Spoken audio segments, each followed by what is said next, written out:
Hello and welcome back to the final episode of the Super Mario World playthrough.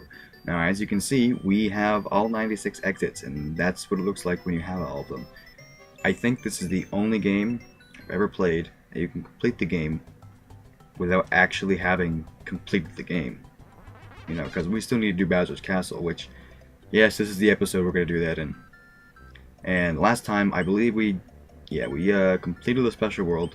I showed you guys just about everything else in the game, but the credits, and Bowser's Castle. But the credits do change. I'll be able to show you that the original credits and the change credits in this episode. But I recommend stocking up here. If you want to go gung ho, go ahead and do it. No secret right now that I'm using the emulator to record this. Just easier that way. And I'm gonna use save states for convenience. If I die, I'm going back using the save state. But I just want to show you guys all of this, and that makes it a lot easier.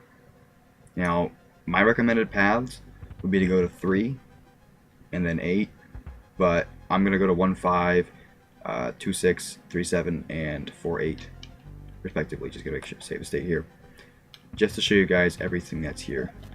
Now, this is an auto-scrolling level. Be wary of the thing up top there, and these Podoboos. They're abundant. If you can, stay above, ahead of the screen a little bit. Just be wary of the Podoboos again. And for this, I do recommend you getting all of the Twitch Palaces. It makes it a lot easier on you. In 5, I messed up a couple times. What you want to do is actually wait for this to start coming up. And you get a little bit of a window, but I would go as soon as you see that thing open. Don't even stop.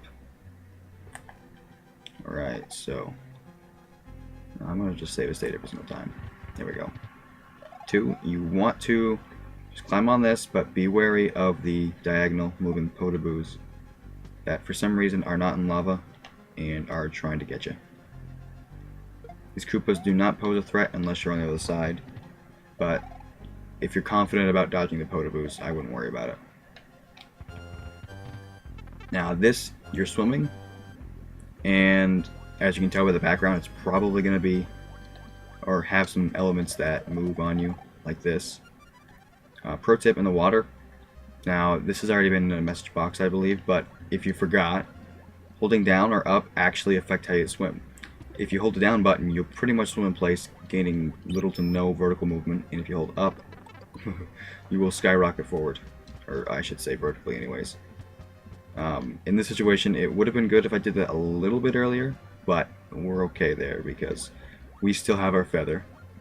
Right there I would do it, but in here you probably want to, I mean, if you're comfortable going quickly, go for it, but until that comes back to us, I would just stick right here.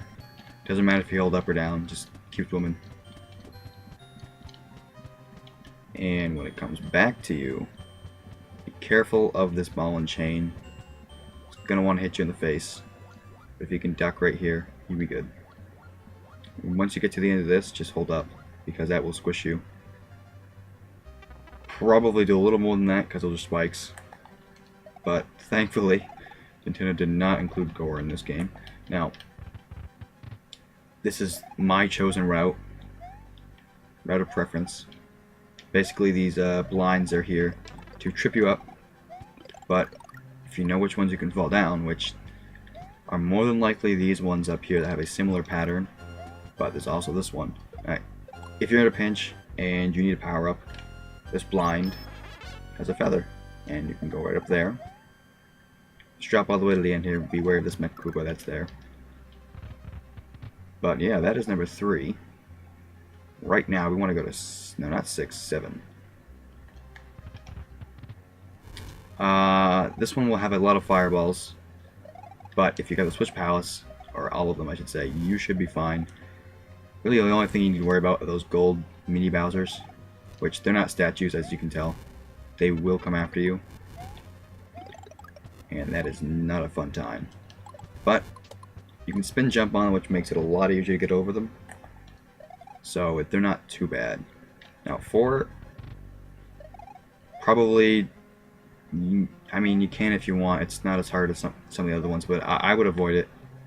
Scrolling background does not help. Do not know why it exists.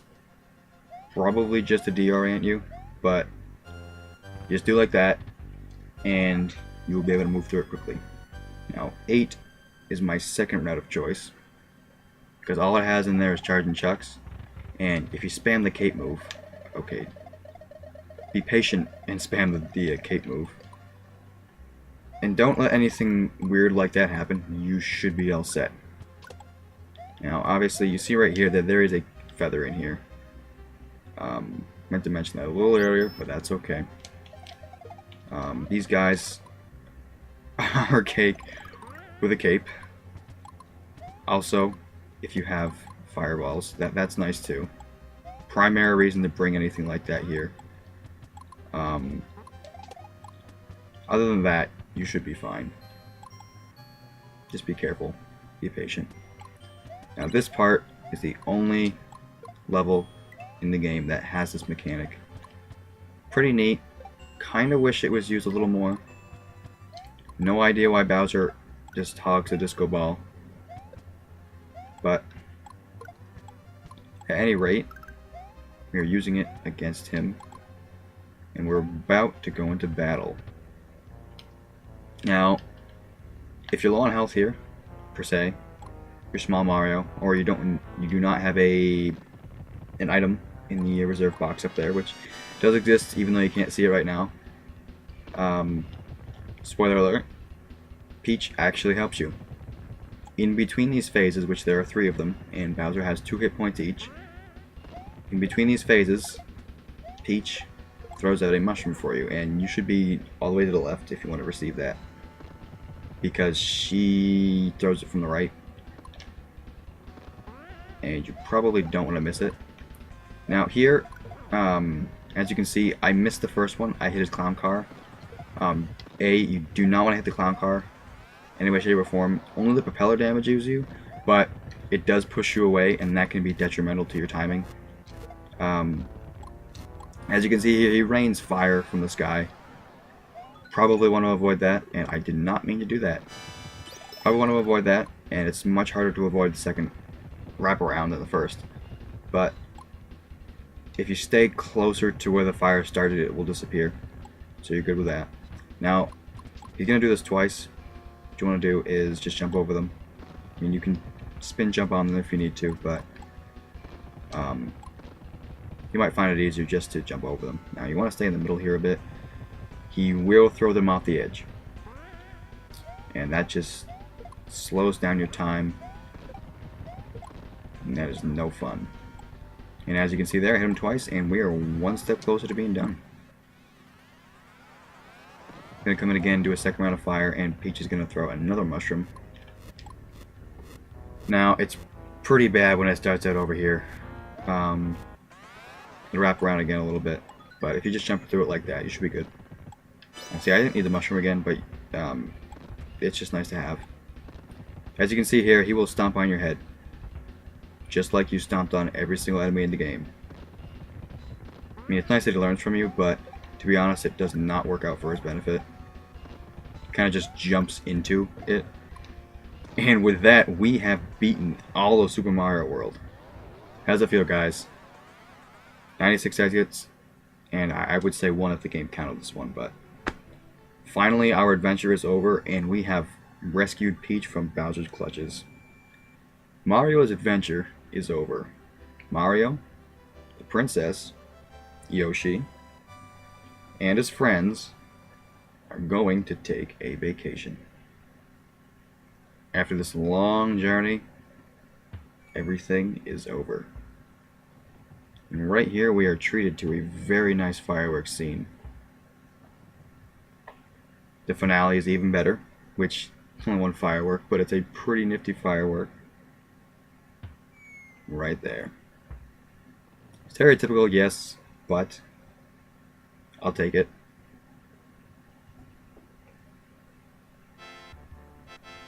And we just, I guess we just sit here and watch credits. In the future, I'm probably going to talk over the credits. Not that you guys want to read them. I don't read them. They don't really mean much to me. I'd be surprised if they mean something to you. But if they do, that's cool. But for future Let's Plays, I said the taboo word. I'm probably going to be talking about what I think the best part of this was, what I think I did the best job on, what I think the worst part of this was, and where I think I need improvement.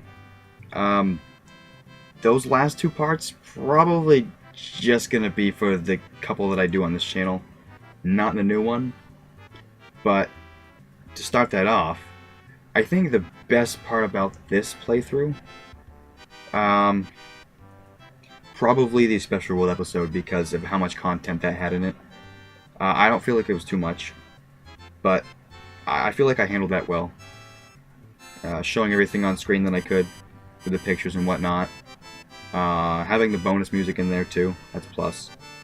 Hope you guys like that Phoenix Wright thing at the end. I'm, credit to those guys at the Objection Maker, whatever it's called. I left it in the description. But, I had initially forgot to put the music in there, as you guys could tell. But, I think that scene covered it nicely. But, yeah, I think that was the best part about this. I also think that what I did the best is just how much I improved over the short amount of time. In the first episode, I think there were a couple pauses, definitely. There's still some here and there, but over the course of just doing it, I feel like I've improved to the point where I've been talking enough, and not talking so much where, oh, this guy's droning on, tell him to shut up. I imagine that's happened in some parts. Maybe well, there's no maybe about it. I still need to improve over this, but I think that was my best part in this playthrough. Now, the worst episode, or the worst part about this, let me think about that. Probably, okay, it's more of an editing thing than anything else, but as far as the quality goes, I don't remember if it was the third or fourth episode, but I had misread what I could do for YouTube, and uploading more than 15 minutes worth of content at the same time in the same episode or the same video without verifying my account. It just said I could. It said learn more. I clicked on that. I decided to test it anyways. But before I even thought about that, I went ahead and recorded 2 episodes worth of over 15 minutes. So I had to convert that to a different format, make sure there's no out of audio sync, and there was some audio desync. That's not the editor's fault, and by that I mean the actual program, but that was the conversion part. And last but not least, I think the worst thing that I've done, thing that I definitely need improvement on, I know the sound quality is not great, but maybe just projecting my voice a little better. I mean, I don't know if this sounds fine to you guys. Obviously, I'm going to get a better microphone. Just, for me personally, I don't like how my voice sounds. And I like how it sounds in my head, but I don't like how it sounds on a camera. And maybe not using so many, buts, alrighty, stuff like that. Just phrases that I say too much. And, I get that people say that, but maybe it'll just all, I don't know, work out. I'm assuming I will improve, but with all that said, this has been the Super Mario World playthrough, and I hope you guys have enjoyed. Now, last part. Here on screen is the extra credit part about the normal enemies, and this should be the Bullet Bills and the Piranha Plant. This is the Koopa. So, with that, guys, I hope you've enjoyed, and I hope you look forward to what I do next. Until then, guys, see ya.